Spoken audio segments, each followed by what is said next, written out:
Υπηρέτησέ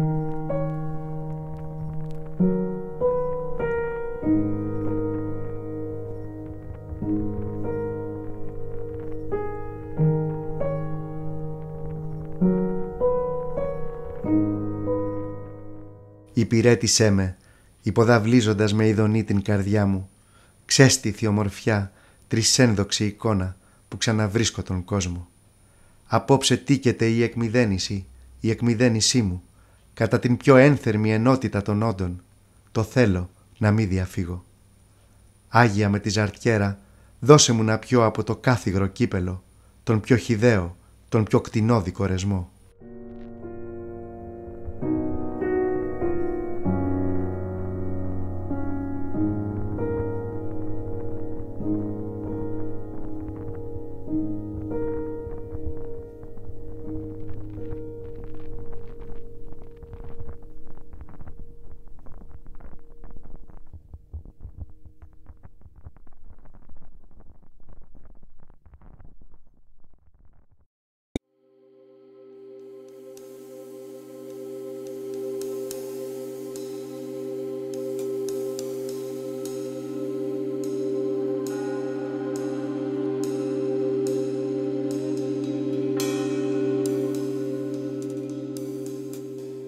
Παίρνεις τον έλεγχο μέσα στη λάμψη της νύχτας, άγνωστο από ποια δύναμη καθοδηγημένη, και ενώ έκθαμβος περιμένω να με τιμωρήσεις για ένα παράπτωμα υποθετικό, απροσδόκητα φυσάς έναν ψήθυρο γλυκό και τα πόδια μη σ' ανοίγεις, σαν τις βαριές πύλες μιας μυστικής αυτοκρατορίας, να ημερώσω τη Λέενα που σε έχει κατακυριέψει, να μεταλάβω τον ιερό πυρετό.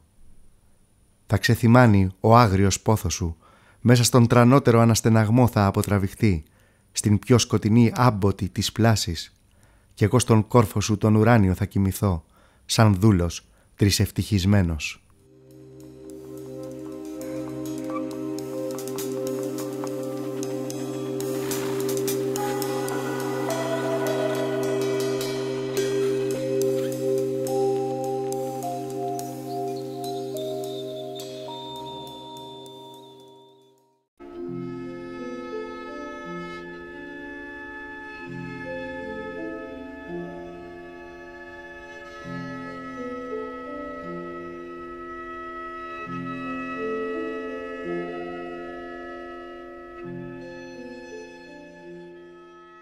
Ακούστε με, άγγελοι, έχω έναν άγγελο ξαπλωμένο στο κρεβάτι. Τεντώνεται ατελώς με ειδιπάθεια, σαν να ευχαριστιέται ακόμη κάποιο όνειρο που τελειώνει. Ακουμπά τρυφερά το προσκεφάλι μου και το χαϊδεύει σαν να του λείπω.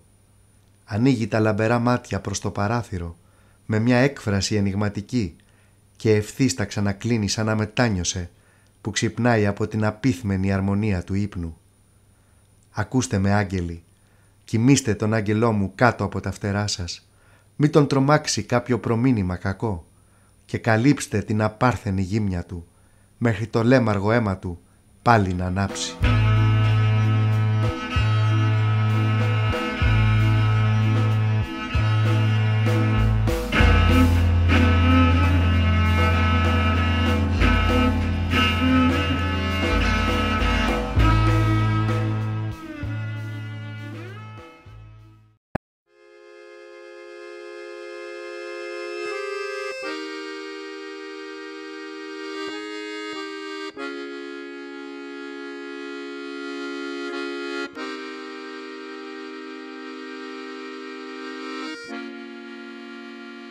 Υποτροπιάζουμε στην ειδονή για να αποδράσουμε από την επικράτεια της ανίας.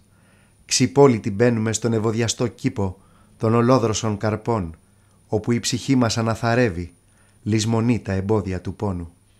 Θα είμαστε πάντοτε αιχμάλωτοι της ομορφιάς, ακόμη κι όταν η ομορφιά θα έχει σβήσει, και θα ζούμε απόθητοι στον άσχημο κόσμο.